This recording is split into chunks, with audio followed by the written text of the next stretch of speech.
Good afternoon, Packers fans. Aaron Nagler here with your Packers Daily Chat, coming to you live on the Cheesehead TV social channels. It is Friday, and not just any Friday. It's the Friday of Bears Week. Ho, ho, baby. It's been a week back and forth between the fan bases, the coaches keeping it civil, yet a little frosty at times. I think the players are ready to hit the ground running and hit each other, and I know I'm ready for this game. My goodness. Ready to go. Ready for Packers Bears on Sunday afternoon, late in the afternoon in Green Bay, Wisconsin, which means, that second half is probably mostly going to be a night game. Oh, and there's a possibility of snow flurries as well. My goodness. Where else would you rather be? Remember when I said a couple weeks, this is the good stuff. This is the good part. This is what you live for as a Packers fan. Team on a 3-game winning streak, playing some of their best ball of the year, taking on a division foe for first place in the division. December football stretches out in front of us. Let's go. Very excited stuff. Cannot wait. Very excited to see all of you already chiming in, comments blowing up. Really appreciate each and every one of you stopping by. Before we get going with your questions and comments, I do want to take a look at the injury report brought to you by ThedaCare. 5 listed as questionable.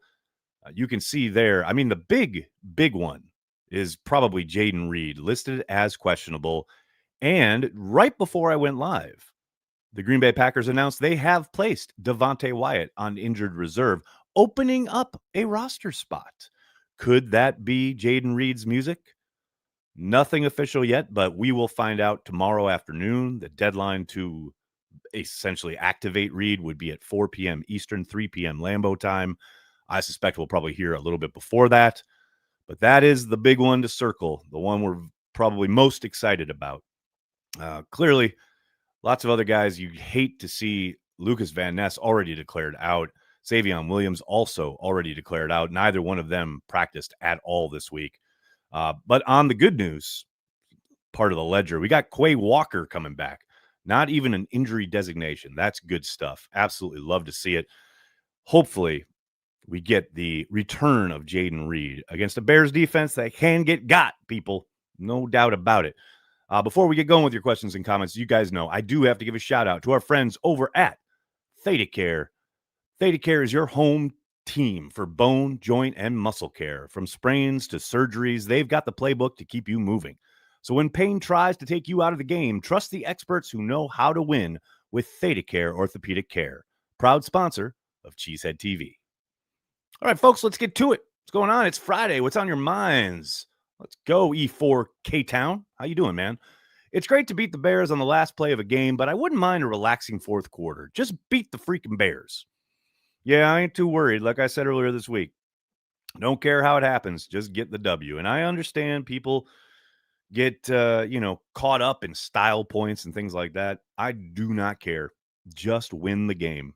I mean, look, how sweet is it when they win on the last play of the game, i.e. a blocked field goal to win it at Soldier Field? I mean, that was pretty awesome. I felt amazing after it happened. I'll take it. Just win the game. Brockman, how are you, man? Thanks so much for the super chat. Bear down? Really? That is your slogan? Isn't that what they tell pregnant women during childbirth? 33-27 Packers. Book it. You think the Bears are going to score 27 points on the Green Bay Packers? That's a bold proclamation there, sir. But I hear you. Maybe a bit of a shootout in the cold. All right. I see where you're trying to zig when everyone else is zagging. I get it. Impressive. As far as bear down, yeah, that's always been a odd slogan, I guess. Bear down. You're bearing down. I don't know, man. Wiser heads than mine. Figure that one out. Mike Witt, how are you, sir? Hey, Nags, favorite personal Bears-Packers game? Mine is being in the stadium when Aaron threw 6 TDs in the first half. Great night. That was an amazing, amazing game. Favorite one I've ever been at is the NFC Championship game when the Packers went to the Super Bowl. That was undoubtedly an amazing evening. But as far as like just the game itself and the drama involved and, probably the biggest kind of, we were just talking about winning on the last play of the game or close to it. It's Rodgers hitting Cobb in 2013. down in Soldier Field, playoffs on the line. That's some of the most dramatic stuff. You know, the NFC Championship game was amazing because I was there. The BJ Raji play was incredible. But, you know, I never felt threatened. Like, yes, the Bears certainly had a chance late in that game, but I never felt like the Packers weren't going to come out on top. You know, that game in 2013, there were some doubts. I had some doubts during that game. So, I mean, I also love clearly the week 1 game where Rodgers goes down early and the Bears are all excited because they just got Khalil Mack and he's wrecking shop. And then Rodgers comes back and absolutely euthanizes the Bears. I mean, it's pretty awesome stuff, even though that turned out to probably be the high point of that season in week 1. But that was a pretty awesome moment. And then, you know, old school style, I'll always have a soft spot in my heart for the instant replay game, you know, for Don Mikowski. Was he, wasn't he? Of course he wasn't.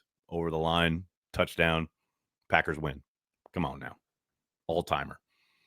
Steve-O, how you doing, man? Cheers, Nags. Sipping on some nice Suave. I don't know what that is. We'll get more Carry the G in Kenosha after the game. If only one of the 5 questionable can go on Sunday, who are you taking, Reed or Bullard?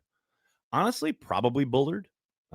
There's no doubt that, you know, seeing him as a non-participant the last 2 days is not a great feeling, but I know LaFleur said earlier that this is in relation to something that happened in the game. It's not something he picked up in practice. He's just dealing with, you know, residual pain from the game. So hopefully sitting him down responds well, is able to go.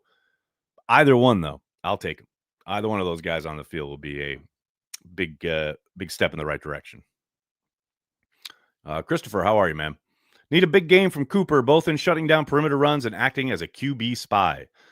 Yeah, I mean, obviously there'll probably be some of that, but you don't want him doing that every single passing down as far as being a quarterback spy. You know, offensive coordinators can start to take advantage of that, and Ben Johnson certainly would. But certainly there will be calls where he will be asked to kind of shadow or mirror Caleb Williams. He certainly has the athleticism to do so.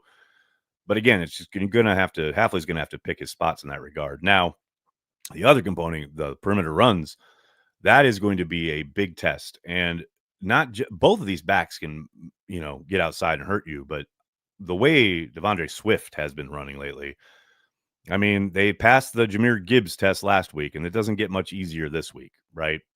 Certainly, Ben Johnson's going to try and attack the perimeter. Teams have had a modicum of success doing so. And Cooper's going to be a big part in trying to shut that down, no doubt. Hover, what's up, man? Happy Friday, Nags. Packers by 3. Go, Pack, go. See, I like that. I'll take Packers by 3. Hell, I'll take Packers by 1, as long as it's Packers at the end. That's all that really matters. Joe, what's up, man? Love have to tone down the 50-50 balls versus Bears DBs? Who am I to say? Whatever Jordan feels comfortable with. He's been pretty damn good throughout the entirety of this season. If he likes his guys and he trusts his guys and he wants his guys to be given an opportunity to go make a play, I got no problem with it. Now, I understand they've been very opportunistic and they've done a great job of taking the ball away, but they've also given up some big plays. And Jordan Love, I don't want him neutering himself. If he feels good about it, he likes the matchup, say he's got Christian Watson or Dontavian Wicks, and he thinks that's a good one-on-one opportunity, man, pull the trigger. I'm down with it. Don't play scared. Go attack your opponent. That's where I'm at. Doug Hype, what's up, man? We are in Titletown. Time to carry the G.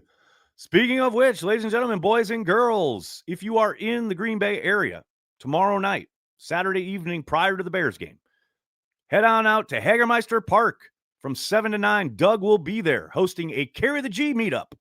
That's right. Head down to Hagermeister, get yourself some Carry the G, meet some Packers fans from literally all over the world, and talk some Packers with your fellow Packers fans. Carry the G meetup at Hagermeister, Saturday, December 6th. That's tomorrow night, 7 till 9 p.m. Hang out with Doug and friends. It's going to be a lot of fun. My favorite part of this graphic, by the way, are the fighter jets over Lambeau. Come on. How amazing is that? And then the American flag. I mean, this is amazing. This is an incredible image. But yes, tomorrow night, Hagermeister Park. Be there, folks. There'll be plenty of Carry the G on offer. Get yourself some Carry the G and talk some Packers. It's going to be a good time. Slider, thanks for the super chat, man.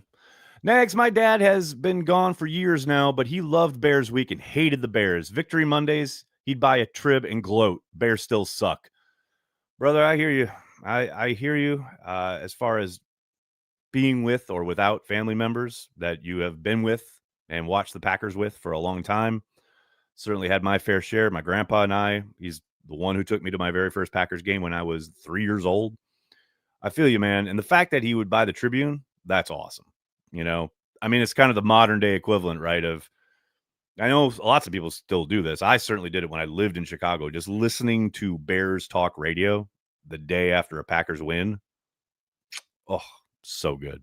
Absolutely great. And what's wonderful is in the age of the internet, you can do that no matter where you are. You can listen to Chicago radio Sunday night after the Packers win. I highly recommend it. It is amazing theater. So, so good. Zach, how are you, man? Thanks for the super chat. Is this greedy of me? I so badly want a Matthew Golden breakout game. Like, please be active. Also, seeing Bird back would feed families. Man, look, I just want Matthew Golden to be a part of the offense, produce when his number is called, and be ready for the potential of a breakout game. I don't need to force feed him. We got to get him the ball. We got to get him a touchdown. None of that, because that's when you get in trouble, right? But in the flow of the offense, there will probably be opportunities if he's available. And he just has to, do his 111th, as Matt likes to say. And if so, in the course of a game, maybe Watson starts to heat up and they start rolling coverage to him and that opens something up on the other side for Golden, Love's going to find him, right? I don't need to force it, but I hear you, man. I wouldn't call it greedy. I think Packers take a wide receiver in the first round for the first time in 20 some years, and he's done very, very little throughout the season. Now, some of that is because he's been hurt, but even when he has been healthy and active and part of the offense, he's barely gotten looks, right? I understand maybe some frustration creeping in, but there are a lot of mouths to feed. And a lot of other guys on this team who have been in the offense, know the checks, know the things that are expected at the line of scrimmage. When the ball gets snapped, what happens coverage-wise, where the leverage is, how they're supposed to break, etc. Reading it the same way Jordan does. That's all going to take some time, right? And so I don't think anyone should be surprised by the fact that Golden hasn't had a, quote, breakout game yet. But I'm with you, dude. I wouldn't mind it if it came against the Bears and we just kind of revved up a new Bear killer, kind of waiting for one to emerge after Randall Cobb has left. And certainly there have been guys who've taken advantage of opportunities and what have you. But yeah, it'd be sweet if the first Bears game he ever plays in, Matthew Golden has like 100 yards and 2 touchdowns. That would be hilarious. And I would welcome it very much so. Keith, what's going on, man? Bears surprisingly played a lot of man coverage versus Philly. I suspect they'll do that again this weekend. How can the Packers exploit that? Yeah, Dennis Allen loves man, and he loves too high safeties and man across the board underneath. He calls that quite a bit. He used to do that quite a bit in New Orleans. He's done it in Chicago. And this is partly why I was talking about yesterday. One of the best ways they can counter that or react to that is run the ball. And I know no one wants to hear that, but they're going to play those too high and they're going to play underneath. Now, you can do some things. Clearly, you can, rub routes, do your kind of at the line of scrimmage, kind of pick plays, things like that. There's going to be those opportunities, but then you still have those 2 high safeties triggering and coming down and making tackles, right? You got to be patient. Absolutely have to be patient. You have to run the ball. Running the ball changes everything because then they're going to have to commit some numbers to the box, and then there will be opportunities on the outside for some of these receivers. But the biggest key is patience. It is not going to happen automatically. It is not going to happen right away, but it will happen if they can dictate terms, and they will do so by running the football. That is the biggest key. And it's interesting because for as amazing as the Eagles were at running the ball last year, they have really struggled to run the ball, and they did not run the ball very well against Chicago. And that allowed them to continue to just play a ton of man. It's easy to play man when you can keep your 2 safeties back and you're never threatened by the ground game. It is the biggest key for Sunday's game. Hype, what's up, Doug?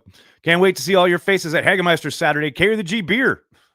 Doug Hype is earning his name right here. I mean, the way he hypes Carry the G is second only to Jason's jingle.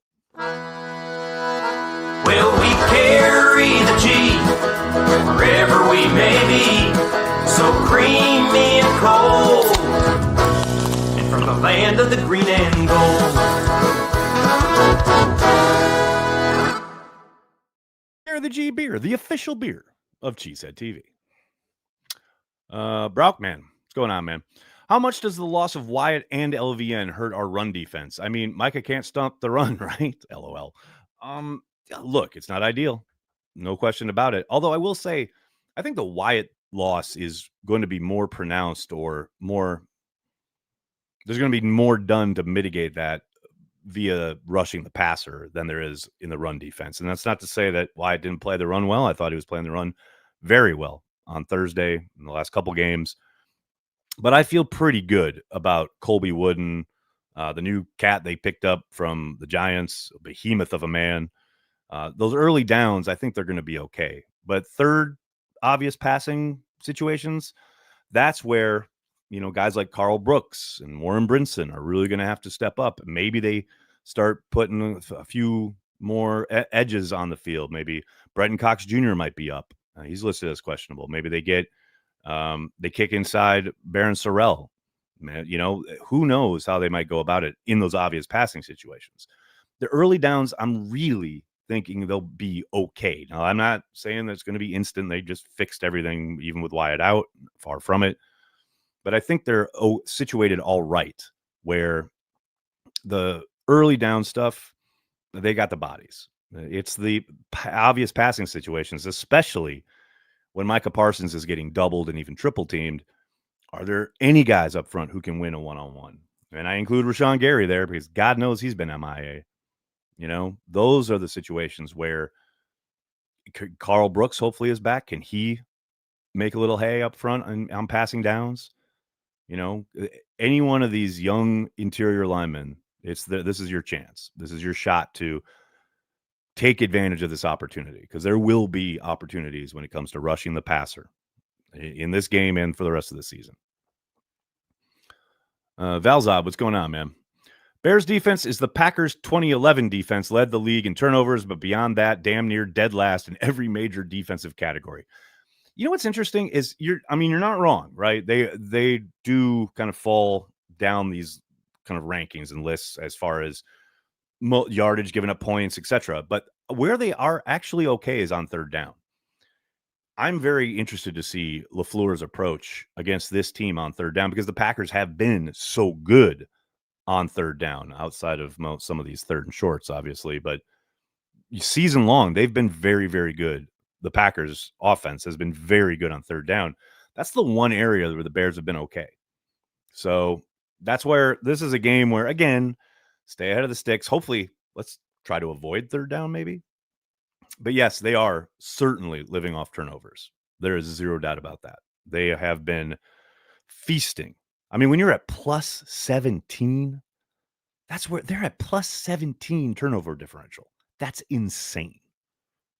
And hopefully that clock strikes midnight and that, carriage turns back into a pumpkin on Sunday.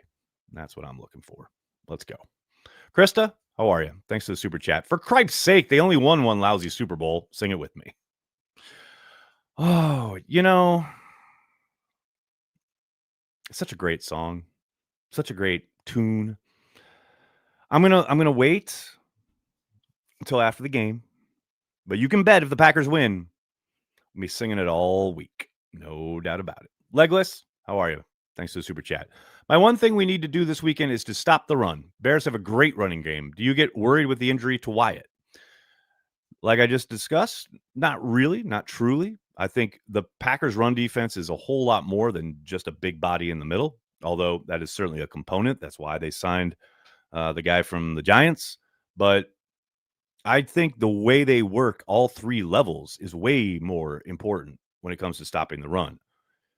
You've seen them now do a pretty damn good job against some really good teams. I mean, the last game they played against the Lions, they are an excellent running team. Jahmyr Gibbs is the premier back in the league. And that is the second time this year they've kept him under wraps. And it wasn't because of Devontae Wyatt, although Devontae played well. It was a collective. So he's certainly a component there. No question about it. But I think they've got enough talent in the middle to mitigate that when it comes to stopping the run. Rushing the passer, we shall see. E4, what's up, man? Rodgers to Jordy Nelson to set up a winning field goal was pretty good. I was there for that one. Classic day at Soldier Field. I think that was the game where, who was it? That old receiver, the punt returner who fielded a punt in the end zone. Amazing day. Amazing day at the office. Something I've literally had never seen before that. Solave, Northern Illinois, white wine. Oh, you see, you're talking wine. Steve-O, you can't come up in here and talk wine. What is this, Napa Valley? Come on now. This is Cheesehead TV. There ain't no wine talk here. I mean, no disrespect to the wine drinkers out there, but that ain't me. That ain't Cheesehead TV. We drink beer around here, dude. Come on now. FMCH, what's up? Rome is out for the Bears. Might change things. What's so funny is I thought that when I first read it, I thought this was a reference to the Pope. Like maybe the Pope had said something about the Bears because he's a Bears fan. He's from Chicago, etc. But Roma Dunze is out for the Bears. Yes, he is. And that is certainly not inconsiderable, right? He is a very talented receiver. But the path to victory for the Bears certainly lies on the ground and not through the air. And no doubt he is a talent and would help. But I don't think this is a monster loss for the Bears, but it is, noticeable. No question. Jason, thanks for the super chat, man. Aaron, two things. The Ryler singing has a Howard Green, Grady Jackson feel. The Ryler's signing. Oh, I see he keeps singing. I'm like, what? Jacksonville, good vibes. And my favorite Bears game was the Halloween game. Edgar Bennett was the greatest mutter. I was at that game in Soldier Field. It was amazing. And yeah, the Howard Green, Grady Jackson comparisons have been flying. The Howard Green one in particular. Grady Jackson is well pulled, man. That was a very kind of underrated transaction for the Packers and became a very important player down the stretch there, or for a couple of years. But yeah, the hope is that he's going to do that dirty work on early downs, and he knows it. Spoon had the quote from him. He's I'm here to stop the run. He's under no illusions. He's not thinking he's going to get 25 snaps a game to get after the passer. He's there for early downs to stop the run. That is his job. God bless him. Get a big man in the middle and let's go to work. Menace, how are you, sir? Thanks for the super chat. Pack just claimed the 2025 version of Howard Green, calling it now. J-Lo being 27, all the injuries, too many similarities. Calling my shot, Bears suck. I like how you called your shot with all the similarities, but you didn't really say it. We all know what you mean, but it's kind of funny.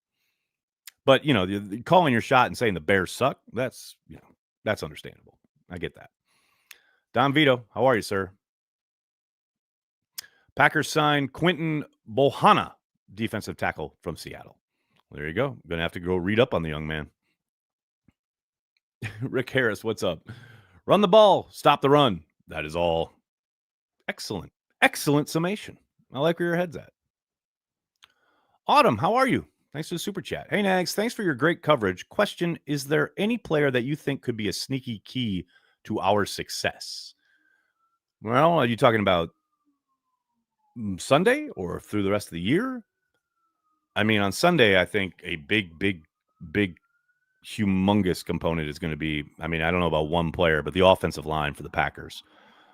We all know the struggles early in the season. They seem to have settled in pretty nicely. And if they can control the line of scrimmage, the Packers should be able to do work on offense and hopefully get a lead and get the Bears one-dimensional, because we all know they need to run the ball to be successful. So as much as I think people would want to say, like, Micah Parsons or anybody on the defensive side, which certainly are important, to me, if the offensive line can do its job and clear some lanes for Josh Jacobs, let them possess the football, score points, get a lead, which I think they will if they can block it up in both aspects, run and pass. If they can do that, get a lead, go to town, let Micah pin his ears back, and it's a wrap. So you talk about a key, and look, that's probably true for the rest of the year. so you can use it for that as well. But you saw Zach Tom just absolutely dominate one of the best pass rushers in the game. Look at how disruptive Hutchinson was in that game last night against the Cowboys. And then go back and watch the game last Thursday, where the Packers did some chipping. They did some slide protection, sure. But there were plenty of downs where they set it and forget it with Zach Tom, and he just erased Hutchinson. A guy who completely blew up the Cowboys, all pretty much on his own last night. That you talk about a key, having that ability to have a set it and forget it tackle, so you don't have to use a chip and you don't have to use slide protection and you don't have to bring a tight end in. All these things allows guys to get out on routes, etc. That's pretty special. And I think it is kind of funny how I think most people understand how good Zach Tom is, but he does kind of get lost in the mix at times. I think because, you're going to talk about the quarterback. You're going to talk about Micah Parsons. I know Evan Williams has been getting a lot of shine lately for good reason. He's been excellent.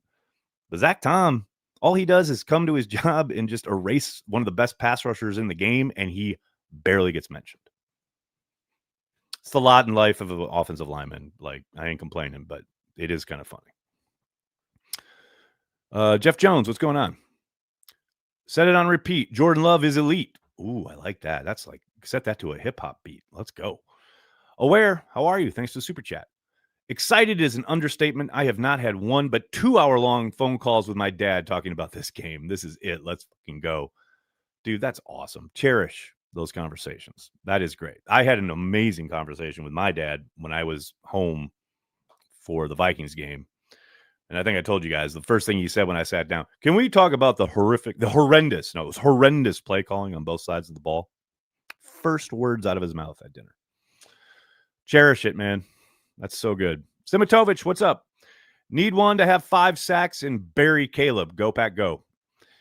I'll settle for 1 sack as long as it comes at a big moment. Like, wraps it up.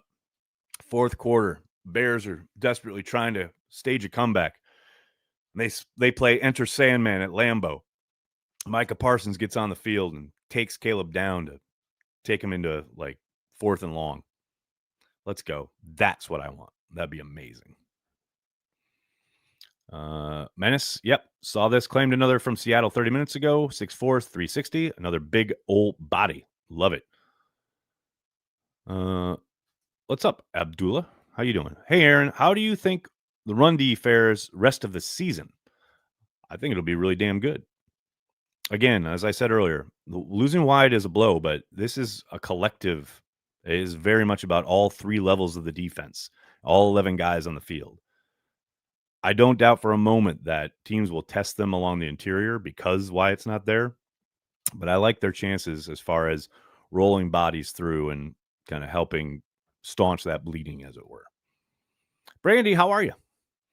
Want to go in halfway for an autographed Wheelin' football for Corey's Christmas present? What a great conversation piece. That is an incredible idea. Amazing. Oh, here's a good question. Do you think the Bears finally have a quarterback? I do. I absolutely do. I said it during the draft process, said it last year. I think he's talented as hell. And I hate that Ben Johnson's there now to try and mold him. He's talented as hell. I hate it, but they finally got it. Now, look, it only took them how many years of sucking, missing on how many quarterbacks, having the top pick, twice? That's what it took. The Packers do it, by picking one every 16 years or so and maybe moving up a few spots late in the draft for the first round of the draft, and they get their guy. The Bears have to suck for decades, get into the top 3, maybe very first pick, and finally get their guy. But yeah, I think they finally got a quarterback. I'm not a fan of it. I'm not liking it, but it is really hard to deny his talent. Now, it's not a finished product, right? There's still a long way to go. He's still got lots of growing to do and lots of growing pains to go along with it. But yeah, he's talented, and I hate it. MA, what's up? I'm glad you brought this up. Have you seen the MG slander by Bears fans? They're just grabbing onto everything. I will say this. I want to end here. I've watched mostly from the sidelines this week. I don't try to engage in too much of that back and forth that goes on between the fan bases on the social medias, whatever, right? But it is interesting to see how many times and how many kind of different Bears fans have hit up my mentions this week when I've only been posting about the Packers, right? Like the one post I had, I think right first thing after the Bears game was done, somebody posted about, oh, we're gonna go get quote Jordan Love. They put Jordan Love in quotes. And this was after their own quarterback just had like a 56 quarterback rating against the Eagles. It's like, okay, don't put Jordan Love's name in quotes when your own QB has got his own issues, right? That just started the week. And then since then, I've just kind of sat back and had lots of Bears fans in my mentions and just kind of watching it all. It's kind of interesting. And yes, I've seen the stuff about Matthew Golden and, oh, they took him in the first round and he's a wide receiver 2 at best and all that. Look, all of that is decades of insecurity coming up because now they actually have a pretty decent team. They're in first place, etc. So now they feel emboldened. I mean, you know how they are in the offseason. I mean, they finally got something to work with during the season, right? So now it's Packers week and they're going after us any way they can. And they look at Matthew Golden. He hasn't produced a whole lot and he's a first round pick, blah, blah, blah. That just says they don't know ball. That's all that is. And of course, they're Bears fans. So of course they don't know ball. But Matthew Golden will end up torching them at some point in his career. Maybe it's on Sunday. Maybe it's next year, but it will happen. And then you just, go back to your bookmarks and go, oh, hey, how's that going, by the way? Life's too short, man. Life's too short for all of that kind of online back and forth with the Bears fans. It's just not, it's not worth it. The juice ain't worth the squeeze, as it were. So that's, I'm glad, like I said, I'm glad you asked about it. I've seen a lot of it this week and I'm very much looking forward to this game and all the reactions from it, regardless of outcome. It's going to be a lot of fun. All right, buddy, I got to get going. Cannot thank you enough for hanging out, talking Packers each and every day, Monday through Friday, right here on the Cheesehead TV social channels. Please do me a monster favor. Hit like on the video, subscribe to the channel, and then tell your friends and tell your family. Cheesehead TV. We are devoted to Green Bay Packers fans worldwide. Thanks a lot, everybody. Have a great weekend. See you on Sunday for the watch party. Go Pack Go.